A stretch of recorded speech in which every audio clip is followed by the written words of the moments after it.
स्वागत है। आज हम आपको प्रश्नावली 2.2 प्रश्नावली 2.3 का जो 2.3 में है एक्चुअली में उदाहरण नंबर 9 करवाने वाले हैं। उदाहरण नंबर 9 और क्वेश्चन नंबर 3, प्रश्नावली 2.3 का question number 3 same to same एक जैसे हैं। और इससे बढ़िया बात यह है बेटा कि ये इतने महत्वपूर्ण क्वेश्चन है कि इन्हें पेपर में आने ही आने हैं। जो 4 नंबर का क्वेश्चन बनता है तो उसमें से उदाहरण 9 या क्वेश्चन नंबर तीसरा, दो में से एक क्वेश्चन जरूर आता है। तो ध्यान से देखना है इसे अपन कैसे हल करेंगे। क्या लिखा है क्वेश्चन, देखिए क्वेश्चन है 2x पे आता है 4 minus 3x cube 3x square plus 6x minus 2 के सभी शून्य ज्ञात कीजिए। कितने शून्य? सभी शून्य। यदि आपको इसके दो शून्य √2 माइनस √2 दिए तो बेटा ध्यान रखना, जो मैंने बेसिक क्लास बताई थी बहुपद की उसमें पहले ही बोला था कि यदि चर की घात 4 है, सबसे ज्यादा चर की घात सबसे ज्यादा 4 है तो उसके 4 शून्य होते हैं जब ये बराबर 0 ना हो। तो आइए इससे अपन कौन सी प्रक्रिया ऐसी है इसे हल कर सकते हो। हम आपको एकदम सरल प्रक्रिया बताने वाले हैं, एकदम सिंपल सी, कि दो शून्य यदि आपको दिए हैं किसी बहुपद में, किसी भी इक्वेशन के जिसमें 4 घातें हैं या 3 घातें भी हो, तो अपन वो एक शून्य कैसे निकाल सकते हैं या उस दी गई इक्वेशन में सभी शून्य कैसे ज्ञात किए जा सकते हैं। इसके लिए सबसे पहले क्या करना होगा आपको, हल डालिए यहाँ पे और ध्यान से देखिए। सबसे पहले अपन क्या किया है, दो शून्य, तो क्या लगना है, दो शून्य बेटा क्या क्या है, एक √2 है और माइनस के √2 है, ये दो शून्य है अपने पास। अब अपन को इन दोनों शून्य की सहायता से एक बहुपद बनाना है, दो घाती। और उस बहुपद को क्यों बनाना है बेटा, क्योंकि जो दो घाती बहुपद बनेगा उसका अपन इसमें देंगे भाग। इसमें क्या देंगे बेटा, भाग। जो अपन ने पहले और दूसरे क्वेश्चन में भाग देना सीखा है, उससे अपन इसमें भाग देंगे और जो भागफल उसका आएगा, यानी हमारा कहने का मतलब जो भागफल जो आएगा वो दो घाती ही आएगा। जब अपन इन दोनों से जो बहुपद बनाएंगे उसका अपन इसमें भाग देंगे तो अपन को एक द्विघाती बहुपद है जो भागफल के रूप में प्राप्त होगा। जब अपन उसकी गुणनखंड करेंगे उससे अपन को दो शून्य और निकलेंगे। इस प्रकार दो शून्य को अपन दिए हैं और दो शून्य को जो भागफल आएगा उससे निकालेंगे, अपन को 4 शून्य प्राप्त हो जाएंगे। तो देखिए किस प्रकार से अपन इसे हल करते हैं। सबसे पहले अपन दो शून्य दिए। अब बेटा ध्यान रखना, शून्य जब अपन निकालते हैं तो क्या करते हैं, देखिए जैसे अपने पास माइनस √2 है तो जब जी गुणनखंड है किसी बहुपद का तो इसके बराबर क्या लेते हैं बेटा, 0। और जब जाके पक्षांतर करते हैं तो अपन को शून्य प्राप्त होता है। यदि तो इस प्रकार से कोई एक शून्य दिया है तो इसका जो गुणनखंड होगा क्या होगा बेटा, x माइनस √2। क्या होगा गुणनखंड, x माइनस √2। और जो चीज अपनी ऋणात्मक इक्वेशन है उसका क्या होगा, वो होगा जस्ट x प्लस √2। क्योंकि इसके बराबर हम 0 लेंगे तो x बराबर कितना प्राप्त होगा, माइनस के √2। तो एक शून्य यहाँ से आता है, एक शून्य यहाँ से आता है, दोनों शून्य के अपने पास आते हैं। तो इसके गुणनखंड बेटा क्या होंगे, देखिए गुणनखंड इसका ये और माइनस वाले का ये प्लस वाला है, ठीक है। तो ध्यान से देखना, अपन गुणनखंड निकाल रहे हैं इसके, तो अपने पास निकलेगा गुणनखंड क्या है बेटा, गुणनखंड x जो वैल्यू प्लस की है वो x में जाके अपन माइनस कर देते हैं उसे, एक गुणनखंड ये हो गया। जो वैल्यू अपनी माइनस की उसे अपन प्लस कर देते हैं, ठीक है बेटा। ध्यान समझना, किसी को समझ ना आए, वैसे तो मैं धीमे धीमे बता रहा हूँ, किसी को भी समझ ना आए तो रिवर्स करके वीडियो को देख सकते हैं आप लोग, ठीक है। जी अपने गुणनखंड आ गए। अब गुणनखंड से अपन बहुपद कैसे प्राप्त करेंगे, इन दोनों का अपन गुणा कर देंगे। जैसे ही अपन गुणा करेंगे, देखो अपन ने छोटी कक्षाओं पढ़ा है a minus B a plus B, तो इनका गुणा अपन डायरेक्ट कैसे करेंगे, a स्क्वायर यानी x का स्क्वायर माइनस √2 का स्क्वायर। और √2 का जब स्क्वायर करेंगे तो क्या आएगा बेटा, केवल अपना 2 बचेगा, क्योंकि √2 का स्क्वायर यानी अंडर रूट का स्क्वायर करते हैं तो क्या अंडर रूट हटता है, जो संख्या है वो संख्या शेष बचती है, ठीक है। तो तो अपने पास क्या बहुपद आया, ये वाला एक्स स्क्वायर माइनस 2। जो बहुपद आया है उसका अपन किस में भाग देंगे बेटा जी, अपन को लंबी सी इक्वेशन निकालनी, यानी बड़ा बहुपद है। तो ध्यान से देखना, एक्स स्क्वायर से अपन भाग देने वाले हैं इस इक्वेशन में जो हमको रखी है।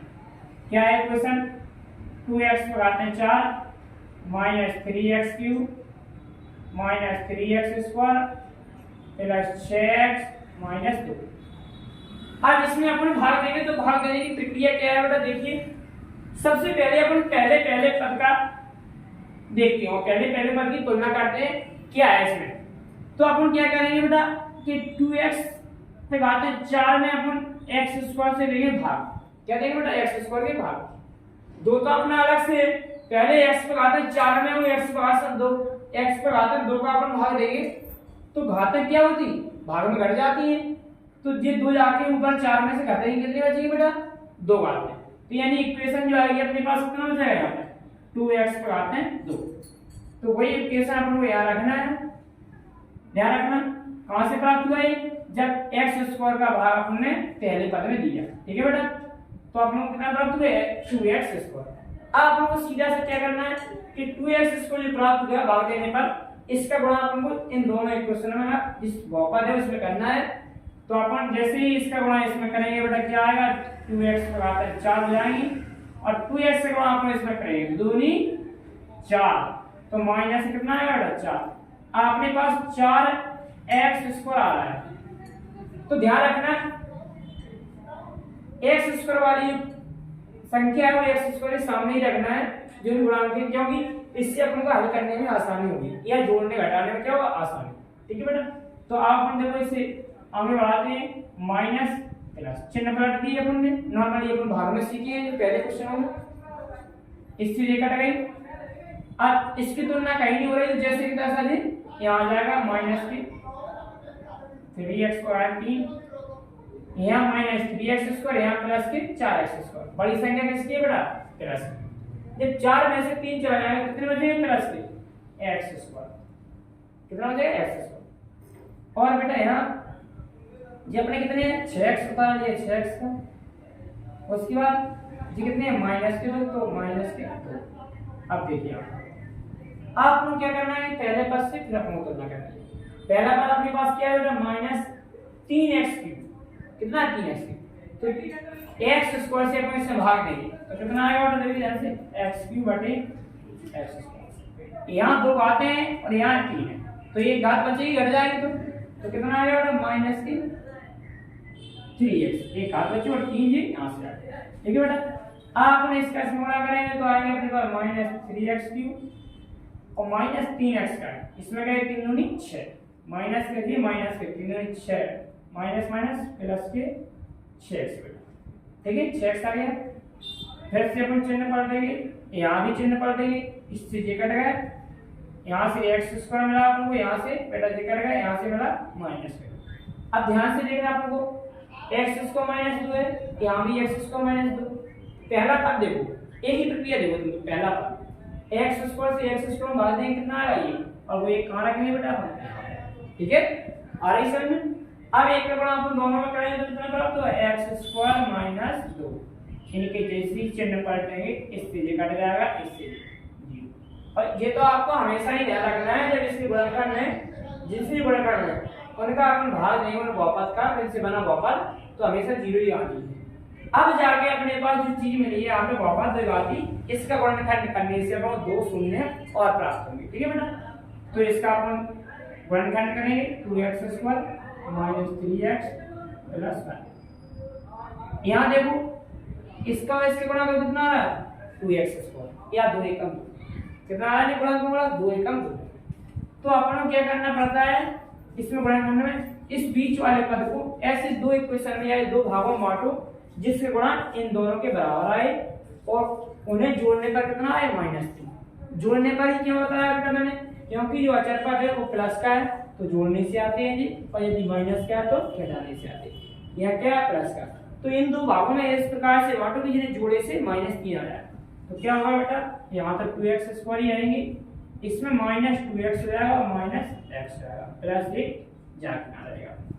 इन दोनों को आप तुम जोड़ो माइनस के 3x बन गया। ठीक है बेटा,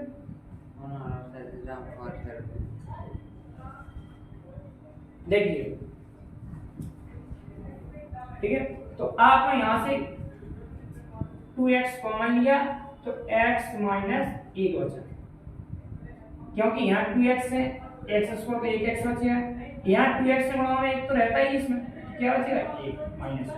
अब यहाँ से ध्यान रखना, यहाँ x बचे यहाँ माइनस 1, तो सेम टू सेम ऐसी ही वैल्यू अपन को यहाँ बचानी है, तो क्या कॉमन लेना पड़ेगा कि x बचे तो माइनस 1, तो यहाँ से x बचा और जो यहाँ पे माइनस 1 वही यहाँ रख दो, कुछ नहीं करना है सरलता के लिए। अब इसमें x माइनस 1 कॉमन है और यहाँ से 2x बचा, यहाँ से जो आया तो क्या बचा माइनस 2, आप शून्य निकालते तो बराबर 0 ले लेते हैं, तो x बराबर माइनस 1 सॉरी माइनस से उस तरफ जाएगा प्लस का 1 और 2x माइनस 1 बराबर 0, तो 2x बराबर 1 और x बराबर कितना आएगा बेटा 1/2। तो अपने पास दो शून्य भी आ गए और दो शून्य का हमारे पास पहले से मौजूद थे, दो शून्य पहले से ही मौजूद थे। तो इस प्रकार हम क्या करेंगे, अतः बहुपद के सभी शून्य, बहुपद के सभी शून्य कौन कौन है बेटा, √2 माइनस की √2 1 1/2। इस प्रकार से अपने क्वेश्चन को हल किया। 4 नंबर का क्वेश्चन आता है, ध्यान रखना हमेशा। इसी प्रकार आपको क्वेश्चन नंबर 3 करना है। इसके लिए मैं अगला वीडियो बना देता हूं, क्योंकि छोटा वीडियो अपने बनाया है। ठीक है, तो पहला एक क्वेश्चन इसमें उदाहरण हो गया, कोई तीसरा क्वेश्चन होगा शायद अगले वीडियो में।